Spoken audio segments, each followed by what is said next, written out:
वंदे मातरम, जय भारत। भाई राजीव दीक्षित अमर रहे। काल भैरव अष्टमी है आज और राजीव भाई की पुण्य तिथि है।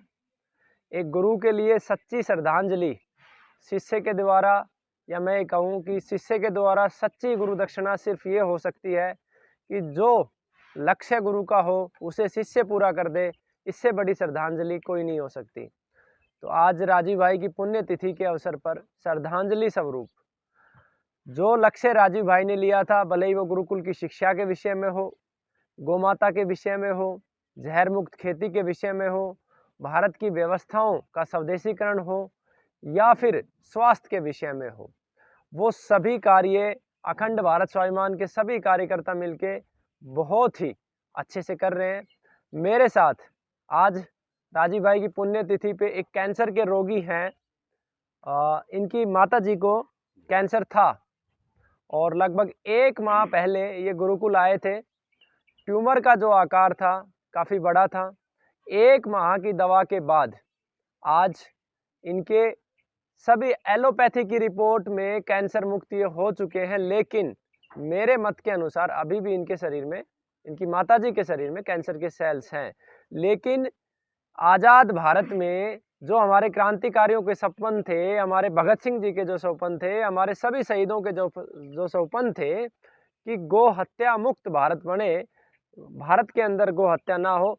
50,000 गौ माताएं सुबह सूर्य निकलने से लेके और सूर्य छिपने तक काट दी जाती हैं, जबकि उसी गौ माता का साक्षात मैं अनेकों बार आपको उदाहरण प्रस्तुत कर चुका हूं कि मात्र 1 से 1.5 माह के अंदर एलोपैथी की रिपोर्ट में कैंसर के सेल समाप्त हो चुके हैं। और ट्यूमर का जो आकार था, मैं इनके फ़ोन के माध्यम से आपको दिखाऊंगा भी, ट्यूमर का जो आकार था वो मात्र 1 माह में 50% कम हो चुका है।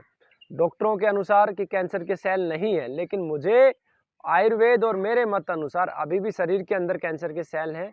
लगभग 6 महीने इनकी चिकित्सा चलेगी, लेकिन फिर भी आप कल्पना करो, मात्र 1 माह में एलोपैथी की रिपोर्ट में कैंसर मुक्त रोगी की माता हो चुकी है। और वो किस कारण से?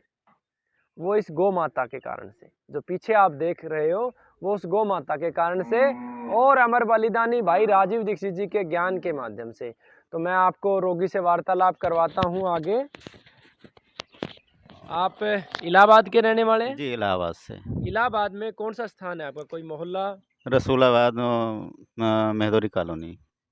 कैंसर आपकी माताजी को? माताजी को हुआ है। उम्र कितनी है उनकी? 75 साल। 75 वर्ष। जी। जिस समय आप आए थे तो कौन से हॉस्पिटल ने ये बताया था कि कैंसर है? इलाहाबाद को हॉस्पिटल ने बता दिया कि कैंसर है। अभी गवर्नमेंट हॉस्पिटल था, प्राइवेट? प्राइवेट था। कौन सा हॉस्पिटल था? किलकारी हॉस्पिटल है। किलकारी हॉस्पिटल ने कैंसर पित्त की थैली में, पित्ताशय में, पित्त की थैली में, लीवर से, पित्त की थैली में और लीवर के अंदर कैंसर डिक्लेयर किया। उसके बाद रोगी आप वहां से सीधा गुरुकुल आए या कहीं और गए थे? फिर मैं दिल्ली आया। दिल्ली आए। दिल्ली में उनका सीटी स्कैन हुआ? जी पेट स्कैन करवाया। दिल्ली के अंदर रोगी का कौन से हॉस्पिटल में? ये हेल्थ एवोल्यूशन है इधर हेल्थ सदर में। सदर के अंदर हेल्थ करके एक हॉस्पिटल है, वहाँ पेट स्कैन हुआ, कैंसर बताया। उसके बाद गुरुकुल आए? जी, उसके बाद गुरुकुल आया। उसके तुरंत बाद रोगी गुरुकुल आता है। 1 माह या 1.5 माह हो गया आपको? 1 माह होगा। 1 महीने दवा लेता है और दोबारा से अब कौन सी रिपोर्ट करवाई आपने? फिर से अल्ट्रासाउंड हुआ है। दोबारा से अल्ट्रासाउंड हुआ, रिपोर्टें हुई और डॉक्टरों ने अब क्या बोला? डॉक्टर कैंसर नहीं बताया, वो पित्त की थैली में स्टोन और मांस की गांठ दिखा रहे मांस की हैं। गांठ बताएं। 1 माह में डॉक्टरों ने ये 1 माह की दवा के बाद डॉक्टरों ने ये बोल दिया कि इनको कैंसर नहीं है। और जो ट्यूमर का आकार था पहले कितना था और अब कितना है? पहले 55/23 था। अब 37/23 है।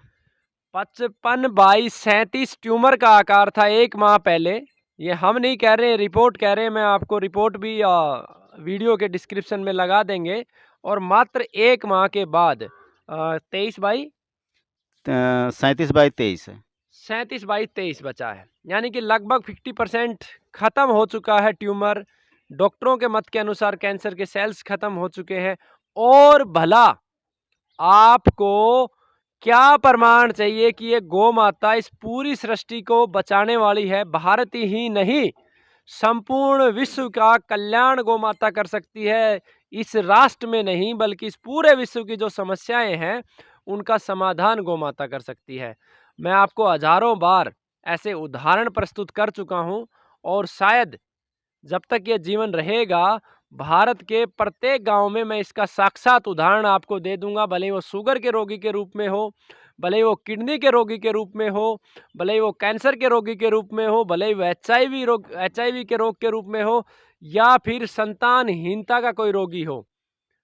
हर एक गाँव में आपको मैं उदाहरण दे दूँगा, लेकिन दुर्भाग्य की बात देखिए, इस राष्ट्र में हम अपने बच्चों को 40 से 50 रुपए का अनेकों प्रकार की गंदगी खिला देते हैं। उसमें कुरकुरे भी आते हैं, उसके अंदर पैकेट जूस भी आता है, उसके अंदर कोल्ड ड्रिंक्स भी आता है।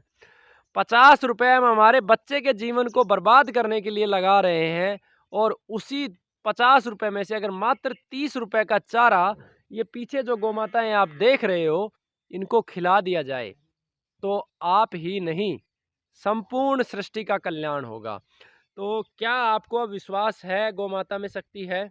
जी, विश्वास है तभी तो हम दोबारा आए हैं। दोबारा आए। जी।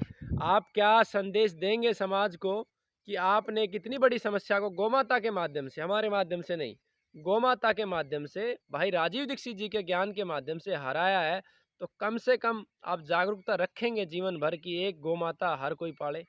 जी। बिल्कुल रखेंगे। जी। और समाज को जागृत करेंगे कि पेड़ पौधे लगाएं, क्योंकि प्रकृति ही आधार है हमारा। जी। तो ये राजीव भाई को आज की पुण्यतिथि पे मेरी एक छोटी सी श्रद्धांजलि थी। श्रद्धांजलि के रूप में बहुत सारी चीज़ें हैं। आज पुण्यतिथि है, काल भैरव अष्टमी है।